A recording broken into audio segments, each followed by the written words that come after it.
Also brought to you by the Boatyard in Fort Lauderdale. Eat local, but stay coastal at the Boatyard Restaurant. The Boatyard is located at 1555 Southeast 17th Street in Fort Lauderdale. That means you can come by boat or you can come by car. Enjoy the nautical atmosphere whether you sit inside in the cold AC or outside on the patio bar. The Boatyard has something for everyone. Monday through Friday, happy hour, where local favorite is bar bites and handcrafted cocktails. Open for lunch, dinner, and the popular Sunday brunch. And don't forget, Ladies' Night, every Thursday night from 7 to 10 p.m. where ladies drink free. Dock and dine at the famous Boatyard in Fort Lauderdale. I am sure you'll have a great experience. Clear the airways. The Lunkerdog is on the air. Are you ready? This is the Real Guy Podcast. Hey everybody, this is Captain Jeff along with the Sheppard, Stephen Busaka, and very special guest star today, George Gozdz from the UNFATHOMED show. George, good to have you here in the River Palm Cottages down here in Jensen Beach. Yeah, my backyard, actually. Right, this is where you, you grew up here pretty much, right? Yeah. I mean, I've in your adult life. Yeah, I lived across the street from River Palms for the last 20 years. Well, dude, you're lucky. This is nice around here. I mean, I've been looking out here, but this is the Indian River right here. Yep. Indian River right here in our backyard. And I'm watching the mullet jump as we're doing the podcast, and we're out there taking breaks, and it's just, put it this way, we don't get this in downtown Fort Lauderdale. I mean, not even a whiff of it. No, definitely a little slower pace up here in Jensen Beach. The Indian River is definitely a unique fishery and a unique estuary. Obviously, it's has struggles a little bit with some of the water quality issues, but it is probably one of the best places to fish. People always talk to me about, where would you like to live if you could live anywhere? And honestly, there's no other place I'd want to be. And I've traveled from one end of the state to the other. I think as far as diversity and quality of life, this is probably one of the best places. Yeah, I'd have to agree with you. Years ago, my old man moved the boat company out of Fort Lauderdale, and he was trying to figure out where he wanted to go, and he narrowed it down to either right here in Stewart. He wanted to be on that river out there where American yachts are, or Punta Gorda on the west coast of Florida. And I don't know, for some reason or another, I think a lot had to do with the county, but he ended up in Punta Gorda.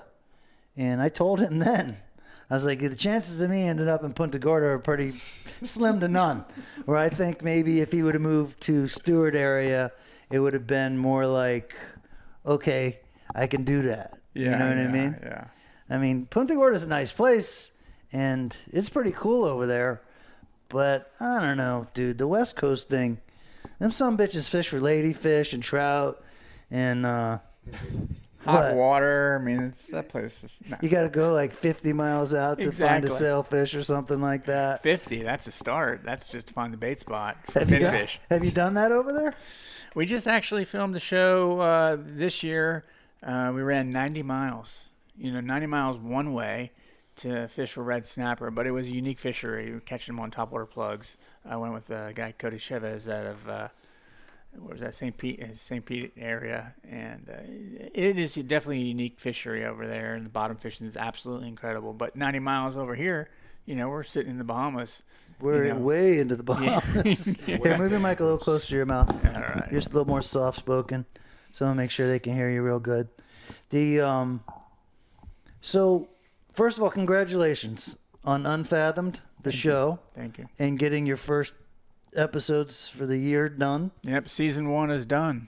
That's congratulations on that. I'm sure that must feel pretty good. Yeah. So, it's definitely been I wouldn't say so much of a challenge, but it's definitely a learning curve. I spent so many years as a host of Real Time Florida Sportsman. Right. And all I worried about was hosting the show and, obviously the logistics of picking out destinations and the guest host, that was my responsibility as well. But I never had to worry about the backside of things, about contracts and, picking up sponsors. And the hard business side of it. It is, yeah. And so it was after 7 or 8 years with the magazine, it was time to kind of row my own boat. And it just, it's worked out well. We've had some fantastic shows. We have incredible sponsors, and things have been well received. So I'm extremely fortunate to be where I'm at. Busaka, he really likes your sponsors. I was gonna say, I was gonna get on them sponsors in a second. I think he's trying to get some free shoes. No, I'm not trying to get. I can respect a guy that has good taste in the shoes that he wears. And for those of y'all that don't know what I'm referring to, one of George's sponsors is Olakai. Yeah. Which is a Hawaiian-inspired brand. George, how did that sponsorship even kind of come about? It's funny.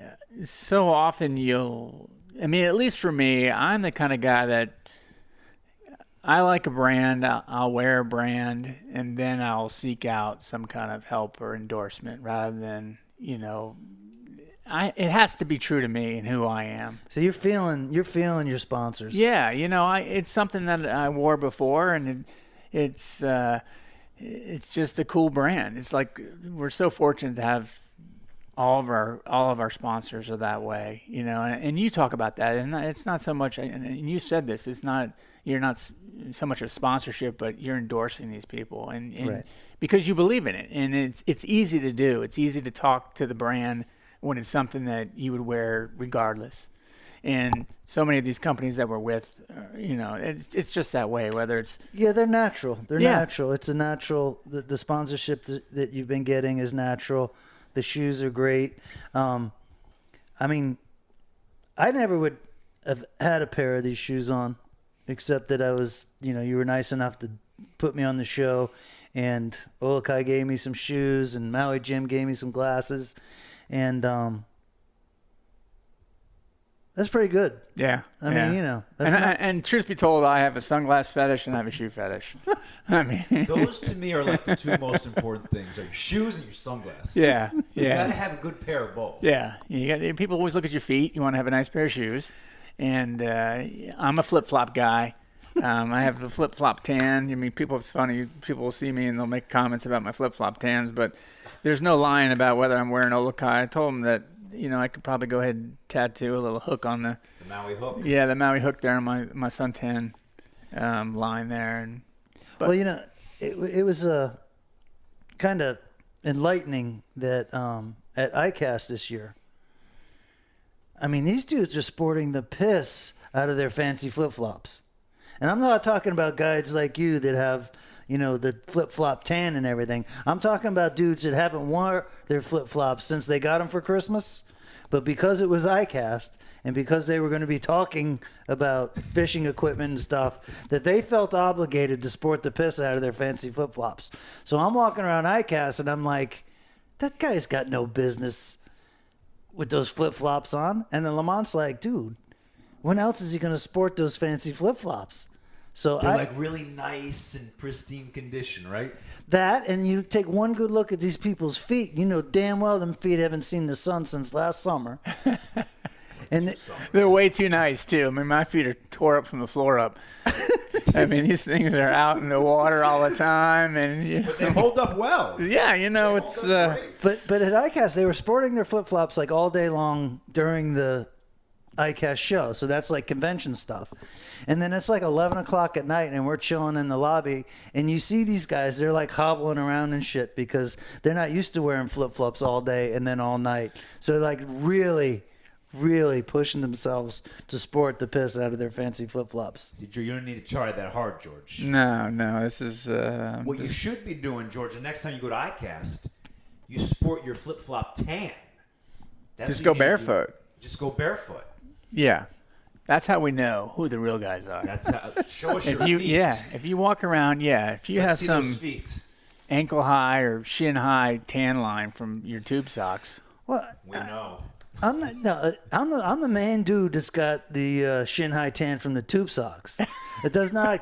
I have never seen you wear tube socks, dude. Well, these are low cut, but usually they come up to here. Fairbanks makes fun of me, and. That's not tube socks. Whatever you want to call it. But I'm just saying that my feet, like if I wore fancy flip-flops at ICAST, you'd know that I don't normally wear flip-flops like that. I mean, I got... you and me got the bad feet. Yeah, I got the plantar fasciitis thing.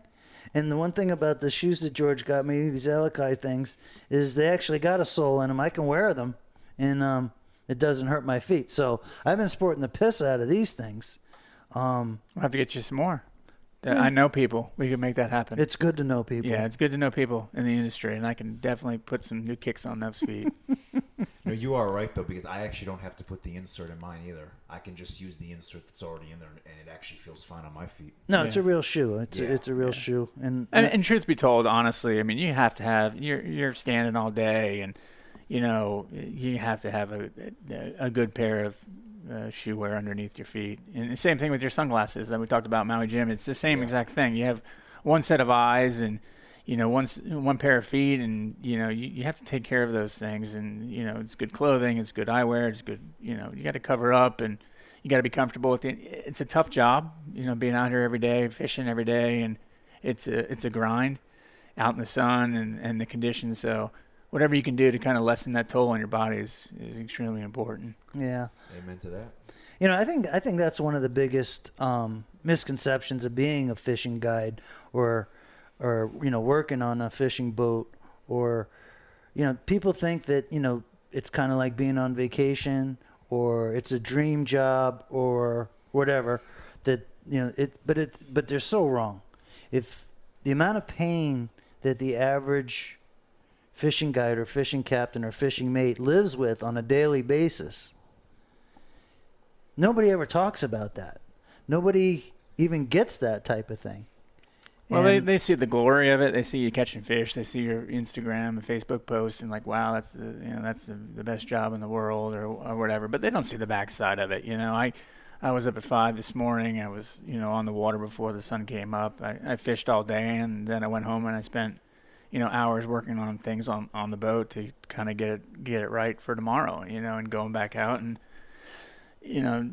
never mind all the other things that you have to do with life, with kids and the wife or the girlfriends and the house and the dogs and taking care of those things, but just to keep the boat going and there's so much to it, the tackle, and there's so much behind the scenes that it does seem glorious. And people ask me all the time, I get kids asking me all the time, I want to be a fishing guy, what's your best advice to me? And I always tell them, listen, man, just get another job.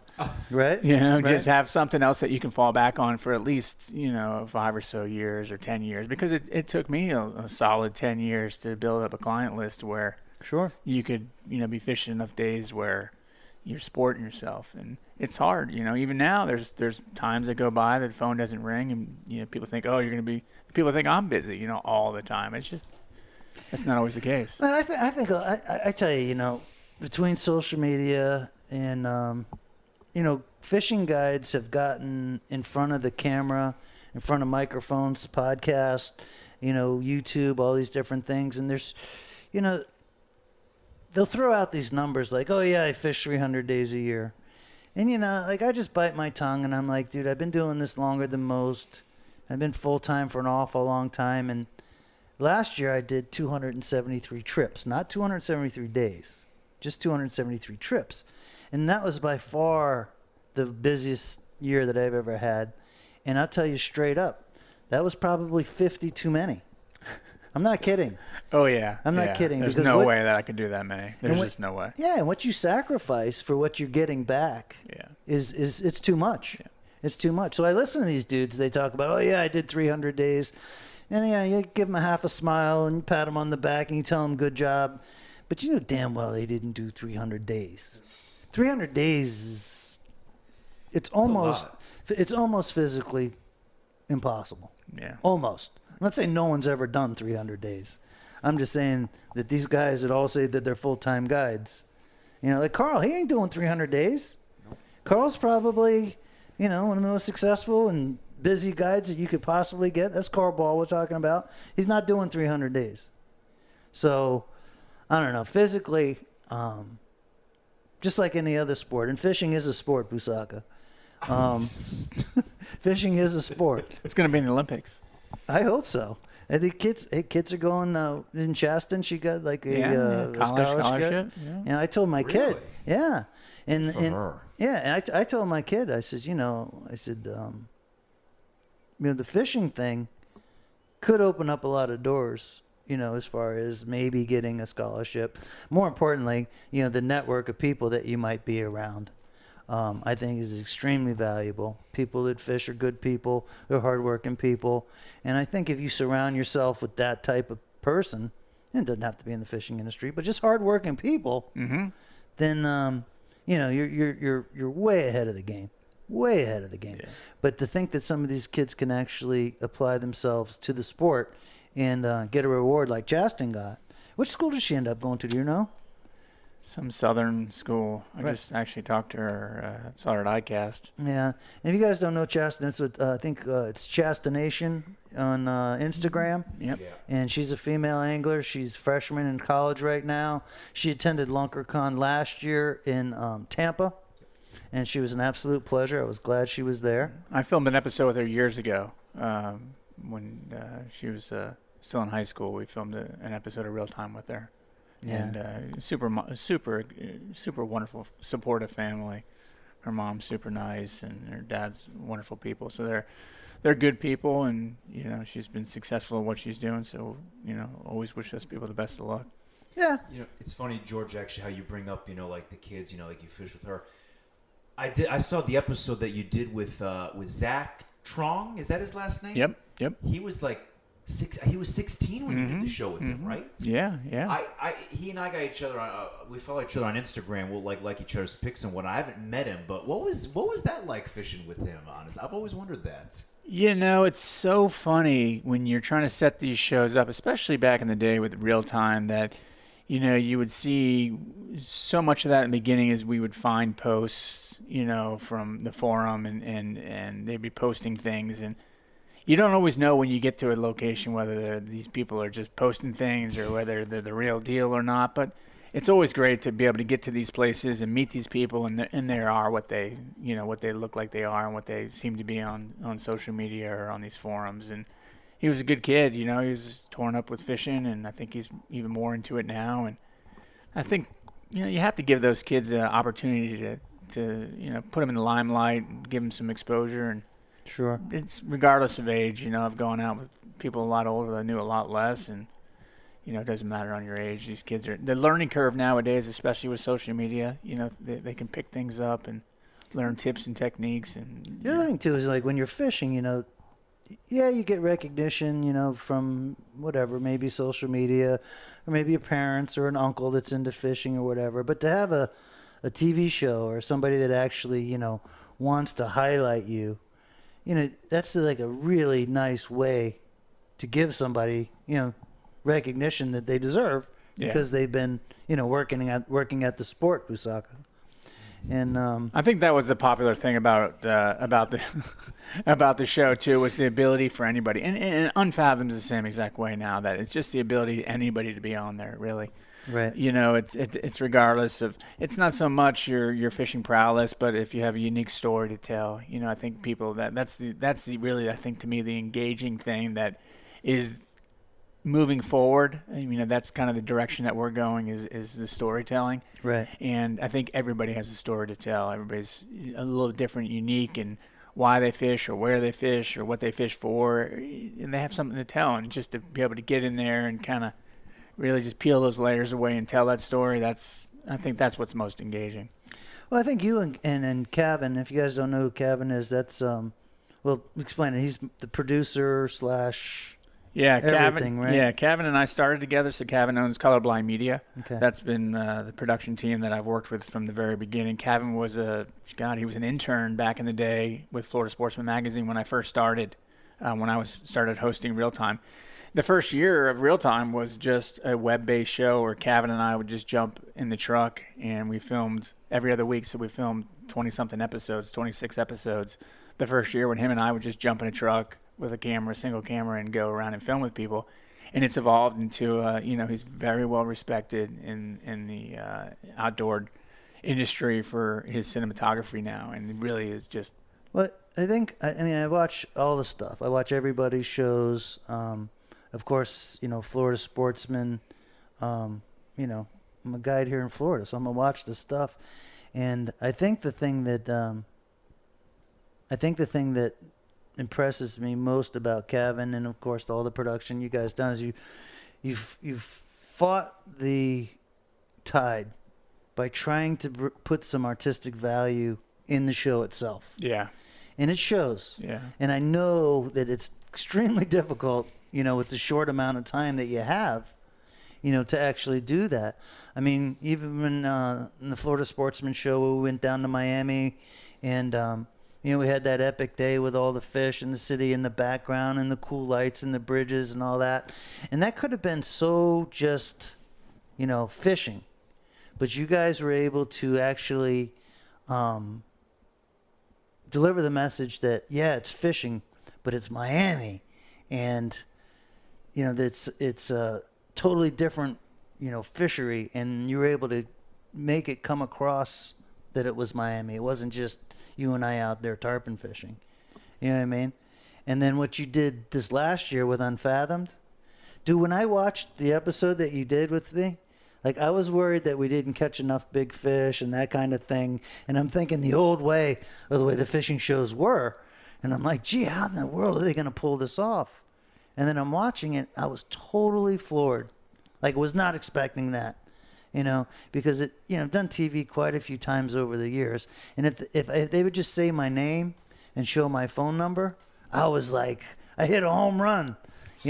Never mind, have somebody actually do a story about me. So when somebody watches the show is like, yeah, they catch tarpon, but Lunkerdog is a real guy. He's a character. He's a, persona. He's got a life. And you guys showed that in such a short amount of time. Yeah. And I know it wasn't easy. No, it never is. You have 23 minutes to tell a story, and that's why I wanted to come back and film with you, because I think we didn't really, as great as the first episode was, I didn't think we really captured who Lunkerdog really was. And that's really kind of the story that I wanted to tell, that you had this persona, like you talk about online and socially, that's unique, and it's engaging for a lot of people that love it. And I don't think we kind of captured that, and I wanted to come back and film with you again and really kind of just get that side of you, because people don't. To me, I said this before, it seems like there's two sides of you, and I don't mean that in a bad way. I mean, it's just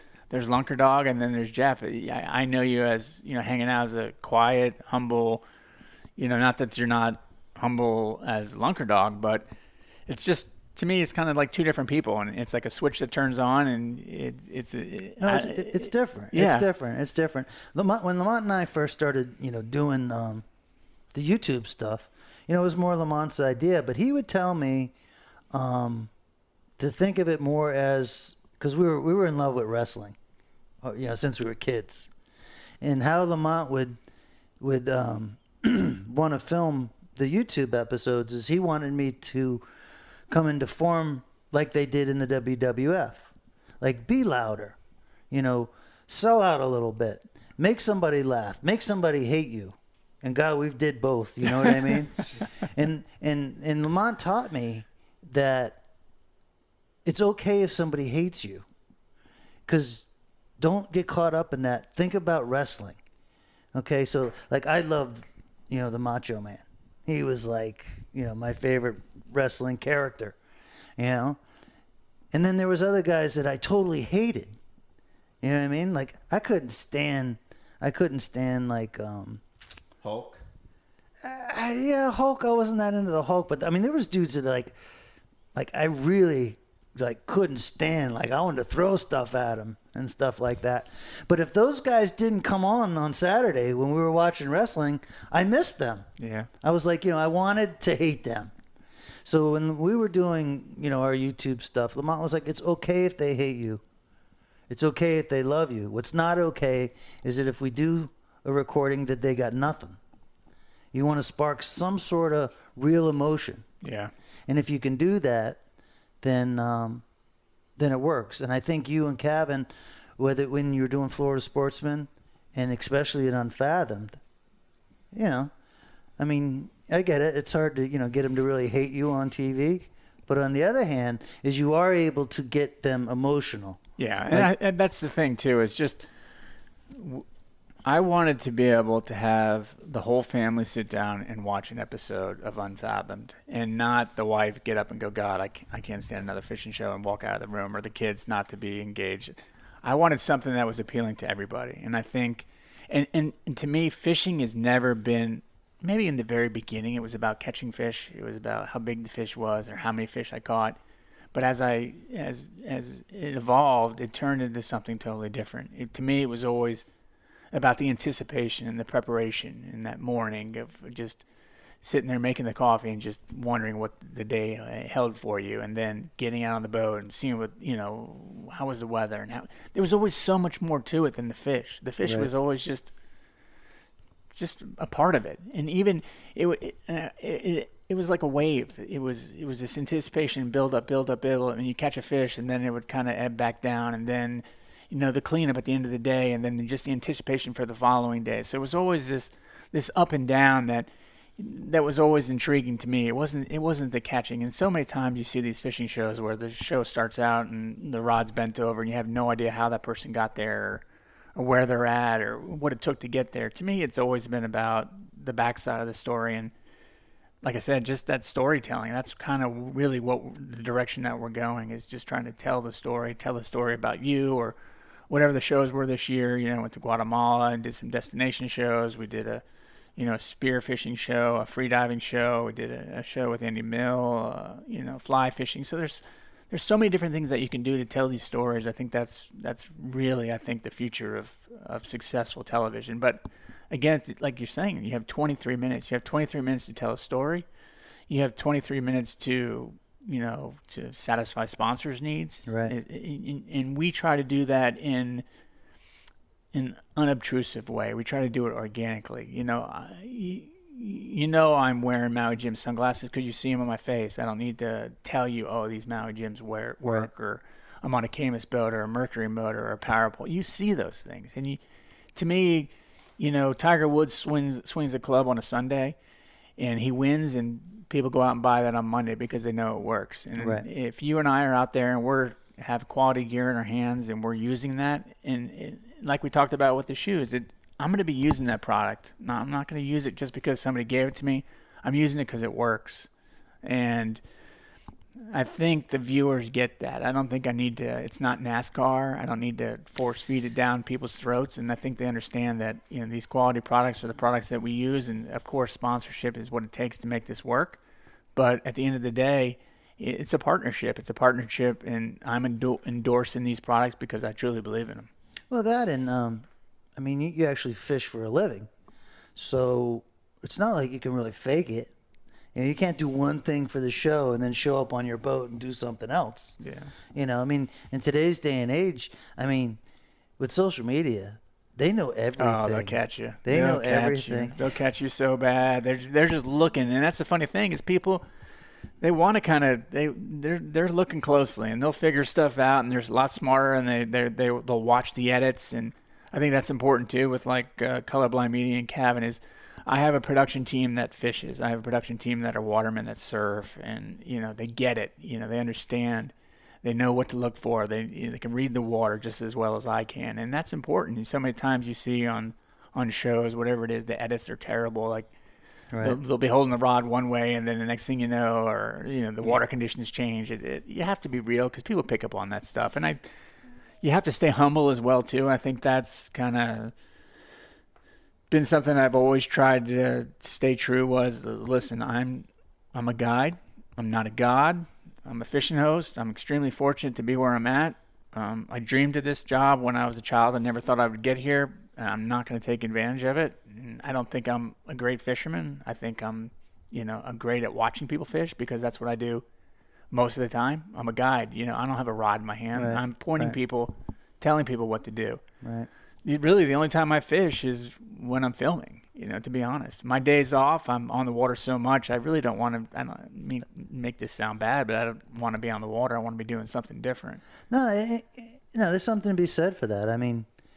You're a professional fisherman, and then you're doing a fishing show, and you need a break. Yeah. You need a break. I just got back from a trip from Costa Rica, and it was funny because the wife and the kid actually planned the trip. and they wanted to go to Costa Rica. And where did they pick to stay? Is Los Sueños, the fanciest, most badass fishing marina in all of Costa Rica or whatever. And we didn't fish a day, and it didn't bother me one bit. Yeah. But we did whitewater rafting, we did rappelling, we did zip lining, we did ATVs, we went out in the mountains and found weird restaurants to eat at, and we went to the national park and we saw sloths, and we did everything but fish. And I was so totally okay with that. And then at the end of the 7-8 days, I was ready to fish again. I got home, I did a trip that Sunday night, the very next night, and when I was younger, I wouldn't appreciated not fishing. But when you fish so much, there's a time to appreciate not fishing. Yeah. You need something. And I've gotten heavily into jiu-jitsu, and it's just something that's completely removed from fishing. It's something that's totally opposite, but that's what I think you need. And you need that kind of balance that, just something else, whatever it is, you just need. Otherwise, you get burned out. You see these people that are so engaged and so into it, and I get that. But I think it's a balance. Maybe that's the reason why you go down to the charter docks in Fort Lauderdale or whatever, and you look at some of these old captains and stuff, and they're not exactly doing very well. They got substance abuse problems. They look like holy hell, gone through 3 wives or whatever, and I think they let the lifestyle get the best of them and turn them into something that they never thought that they would end up being. And well, it's funny. I wanted to be a fishing captain from probably the day I started thinking about what I wanted to do. And the reason why I didn't do it is because every captain that I knew was a drunk. Right. And I thought to myself, I don't want to be that person. Yeah. I don't want to be a drunk sitting on the dock. And that's why I steered away from it. Mm-hmm. And I think probably that was, it's hard. It's a great lifestyle. You're traveling around. A lot of these guys on these bigger boats are going to wonderful destinations, but there's a lot of downtime. There's not much to do but sit out and hang out and right. drink. And I didn't want that to be me. I didn't want that to define me. So I did something, totally different. I had a different career and afforded me the ability to fish part-time and build up my client list and learn my trade and learn the waters of my home. And I was fortunate to, to have something else like that. So it was a path that I took. I didn't go directly into fishing. Not that people can't do that and can't do it successfully, but, I think it's kind of, again, the balance in life, whatever it is important. No, you got to have balance. Yeah. You got to have balance. There's no secret to that.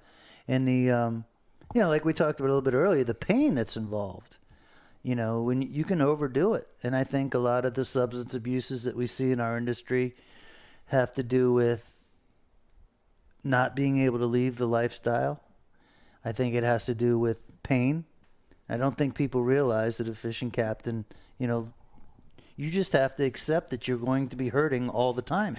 Your hands. What'd you say? Your elbow, right? What do you got? Yeah, I got maybe some cubital tunnel syndrome is called. So I'm actually have surgery on my elbow. So yeah, the elbow. Like my shoulders. Every time I roll over when I sleep, I wake up, and I could see, how a captain could start drinking too much or get hooked on pills or whatever.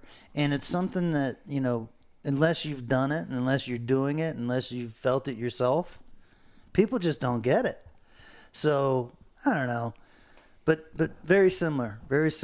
Like, I watched the guys on the charter dock, and I watched the scams that they would do to the tourists on mounting fish or getting them to book a trip when there was no fish out there because they had to do that because of their overhead and so on and so forth. And early in my career, guys would say, "Oh, Captain Jeff, he'll take you for a charter, And I says, "Well, I'll guide you." And I would tell them that I was a guide. And I would really kind of harp on that because I didn't want them to confuse me with the guy down on the charter dock that was trying to hustle them a trip. Yeah. Or to getting in to hustle them to mount a barracuda or in all the other different hustles that go on down there. You know what I mean? And really, it might have hurt business in the short run. But I think in the long run, people were able to say, hey, that's not a normal fishing charter. And we're selling the experience too. I think people get on the boat and they'll call me and they're like, "Well, you guarantee fish?" I said, "No, that's the last thing I guarantee you. I guarantee to bring you out and I guarantee to bring you home safely. Right. Everything in between is just the gravy. And a lot of times I don't have that much to do with it. I mean, I'll take you to the best places with the best bait and the best time, the best tackle. But again, they don't always chew. If they don't chew, they don't chew. Right. And I think we're selling an experience. We're selling a memory. And I try to get that across to a lot of the kids that are trying to get into the business. Like they talk, and then they'll ask me, "What'd you catch today? What'd you catch today?" And they always focus on what you caught. It's like, listen, it's not so important what you caught. I mean, right. I just had 3 days with guys from Oklahoma. Great bunch of guys that have traveled all around the world, fished, and the fishing was tough the last 3 days. To be honest, it was a struggle. I mean, we caught fish, but it was a struggle. And at the end of the 3 days, I'm apologetic because listen, I wish the fishing was a little bit better, but they had a wonderful experience. They just raved about it, and it's not always about the fish. And just like I talk about with the show, guiding is the same exact way. It's an experience that it's memorable to people just to get out there and just to be a part of it. Sometimes I have to slow down and realize that maybe there's a manatee there that nobody's ever seen, and how important that is for them to see that, or bottlenose dolphin playing in the river that nobody gets to see, or right. These things that we take for granted. So often people don't, it's new to them. So these experiences that I have to kind of humble myself, slow down, and say what's important to other people may not always be what's important to me. Yeah, yeah, and and because it's a business, you're smart to do so. If it wasn't a business and it was just a hobby, Busaka, that I keep doing it. Why? We had a debate whether fishing was a sport or a hobby, and I think that I was able to convey that fishing is definitely a sport. I'm sure that it was something along those lines. It was whether it's a sport or whether it's, I forgot what it was something along those lines. But yeah, you did convince me. Right, and I changed the way you thought about it a little bit. You did, and it was a sense of that, about offshore sport fishing. Should it really be considered a sport? And he kind of put it into a perspective of, well, it is kind of sport because when you're offshore, it's like a team effort. You've got the captain, the mates, and everybody. It's a combined effort, like a sport. Yeah, if a hobby. If it was just a hobby, then everybody'd be looking at what you're doing and just kind of like following you. But no, everybody's got their job on the boat. Everybody's got a responsibility. If one guy screws up, it totally affects everybody else on the boat. Just like a football or a basketball team or a baseball team, is you have to pull your own weight out there and you have to practice. And the better you get, the more enjoyable it is. And the worse you get, the less enjoyable it is. It is not a freaking hobby. It's a sport, or they wouldn't call it sport fishing. What about us, just the only one guy on the boat, though? So it's like singles tennis or something we're playing? Yeah, it's like golf. And think about it. It's exactly like golf. I mean, if it's a windy day and it's overcast or it's too cold, it's like playing on a different course. You got to make your adjustments. And you have to overcome the elements that are thrown your way. In hobbies, maybe you got to do that a tiny bit, but it's not so detrimental to the outcome of your hobby. Yeah. But it's definitely detrimental to how well you can perform that sport that you're practicing. And people that have been fishing for a long time, like longer than Busaka's been alive, can see it crystal clear. And guys that are first getting good at fishing and starting to learn the sport itself, of course, are going to have a much harder time, seeing that. And the things that, I'll put it in real guy's perspective. Is, dude, I'm 51 years old. I've been fishing for, 35 years. I know shit. And I know shit that other people don't know. What the hell you show me? Golf stands for game over, let's fish. Oh, I like that. So that's Rufus. I told you guys earlier we're down here at River Palm Cottages. So Rufus is hanging around, listening to the podcast, trying to get the inside scoop on what's happening first and all that. And I don't know. This is the first time that I was able to spend hours at River Palm Cottages. And the longer I stay here, the more I like it, the more impressed I am. And it figures that a guy like Rufus would actually be behind this place, Oh yeah. It was neat. This used to be part of the old Florida Institute Technology campus. Was over here at Indian Riverside Park, and the county had a referendum. We bought all that property, turned it into a park, and I think actually these were dorms at one time. And Rufus bought it years ago, and it sat dormant forever. And he bought it, and I lived across the street. Like I said, I lived directly across the street and have so for over 20 years. He bought it, fixed the place up, and turned it into this fish camp what it is today. So the sign out front says a cool place to stay, and it really is. It is a neat place for a lot of my clients to come and just, it's cottages right on the water, and the dock's right here, pick them up. And it literally is a cool place to stay because we're talking about how this AC been cranking all day, man. Oh my God, the air conditioner is giant. It's it's the same air conditioner they got in Burdines. It's been crying out loud. I had to turn it down. Listen, there's I say that when I travel, all I need is a cold AC at the end of the day. I spend so much time in the heat. At the end of the day, I want to be cold. I need to be cold when I sleep. Well, if you stay at River Palm Cottages when you're down here fishing with George, you'll be cold at the end of the day. You will be. So George, you're one of those people that has to have the fan on when you go to bed? Ceiling fan next to the bed, and the air set at 70. I start freezing at night. I can't I need it. That's awesome. George, what's the outlook for the show? Looks like you got your first year under your belt. And I'm sure you and Gavin have been brainstorming and doing your thing, trying to make things newer, greater, better. What do you think? Where do you see the show going from here? So we're in the planning stages of 2020. Before we were kind of confined to the borders of Florida because it was Florida Sportsman magazine, and that no longer is the case. We're kind of breaking out, doing new things, and traveling to new destinations, and really exploring those. Like I said, we're searching for stories. I'm always looking. I always want to hear from people that have something unique to tell, regardless of what you think your fishing prowess is or whatever. The fishing is just, I tell people, it's the spine of the book that holds the story together. Right. But there's so much more to that story than just the fishing. So the fishing is what gets us there. But we're looking for everything else. We're looking for. Do you find it harder?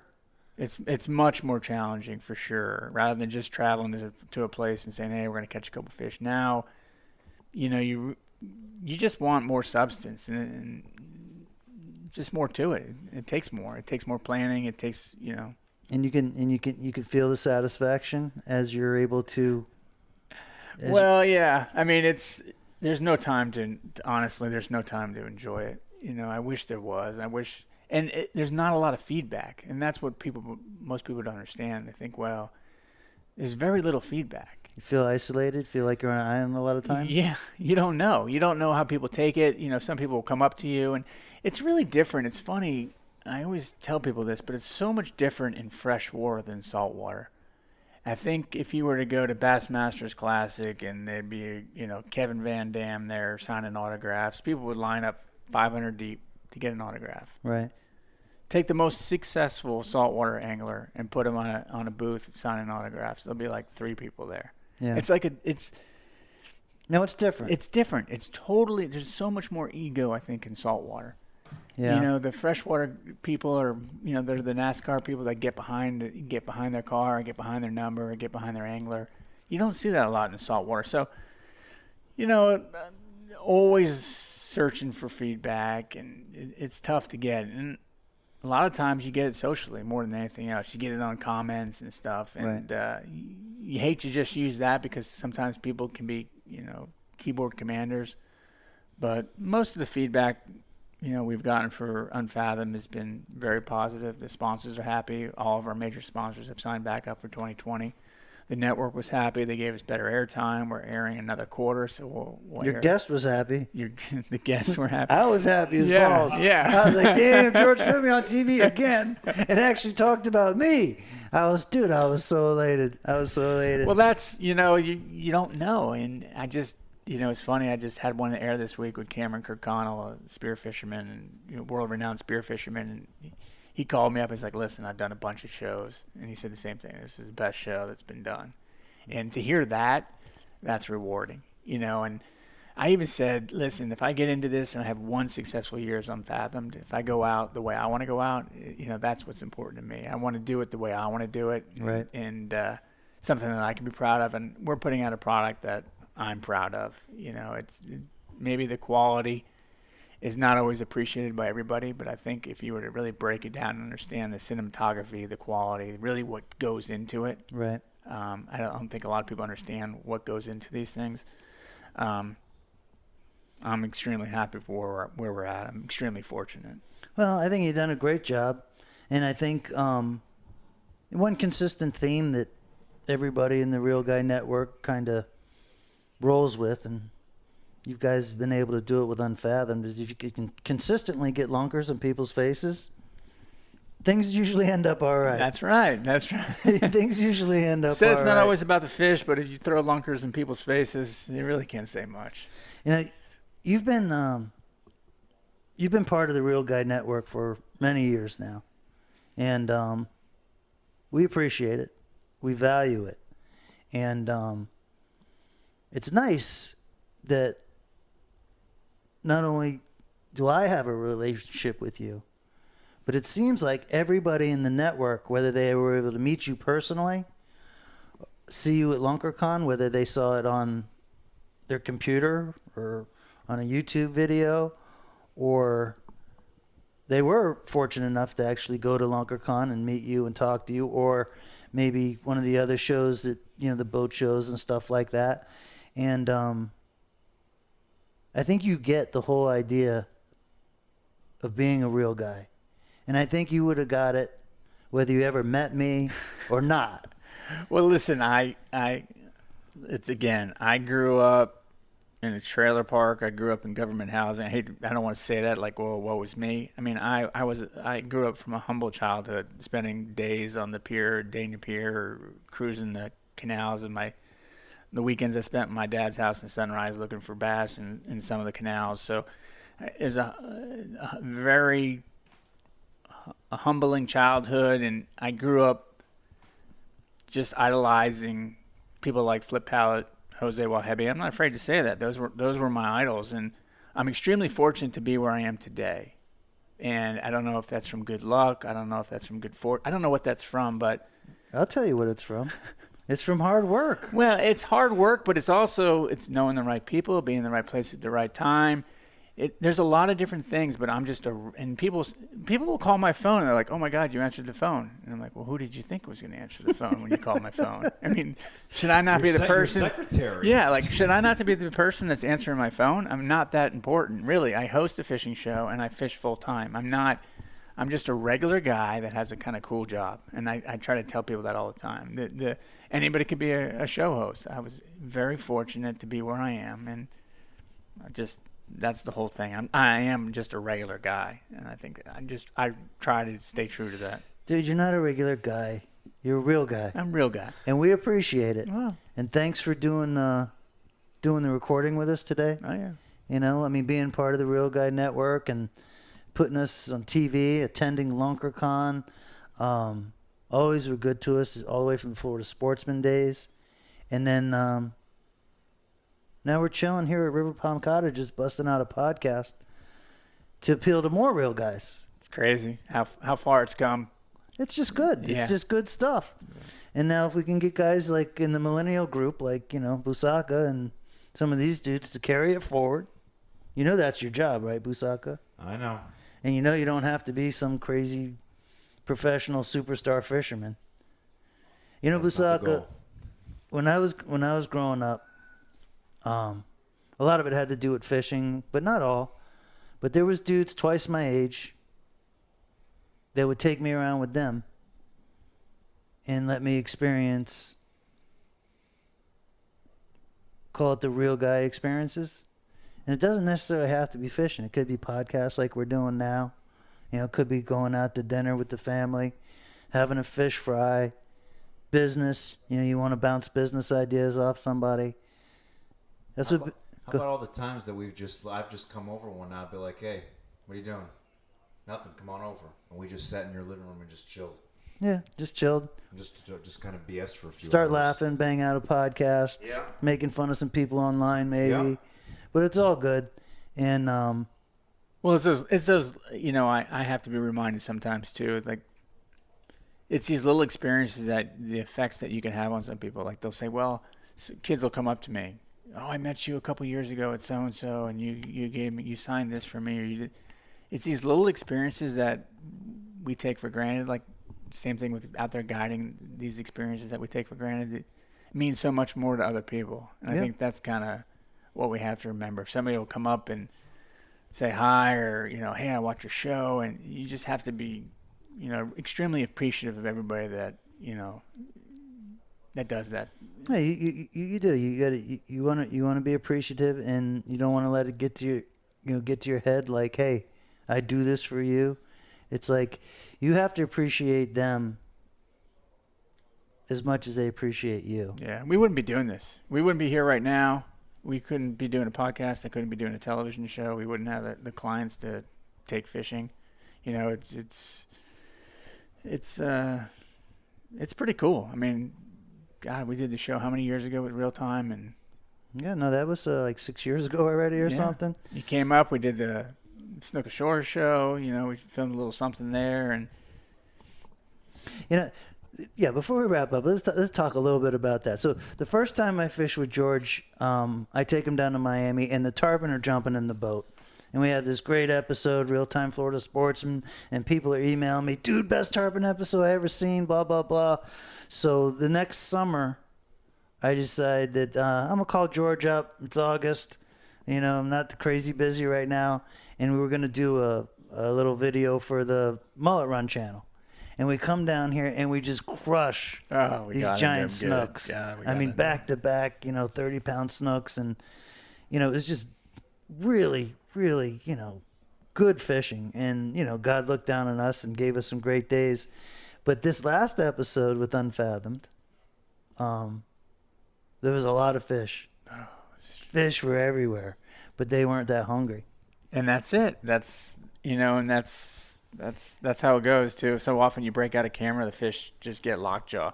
It's not always great days of fishing, but when you have that story to tell, it takes the pressure off. It only takes a couple fish to make a really good episode, and that's what I tell everybody when kind of planning these shows. And you had such a unique story. There was so much to tell about you that you don't want to catch too many fish because then there's not enough time to tell the story. You just want those fish in there just to kind of weave through and kind of hold it all together. But there was so much more that we could have just kind of dove into with you. I mean, we just tapped into it. We went, I loved the way they put it together with showing some of the YouTube videos of your past and sitting down with your buddies at the brewery. And it was just, I was extremely impressed with the way it turned out. And people think that, I don't have anything to do with that.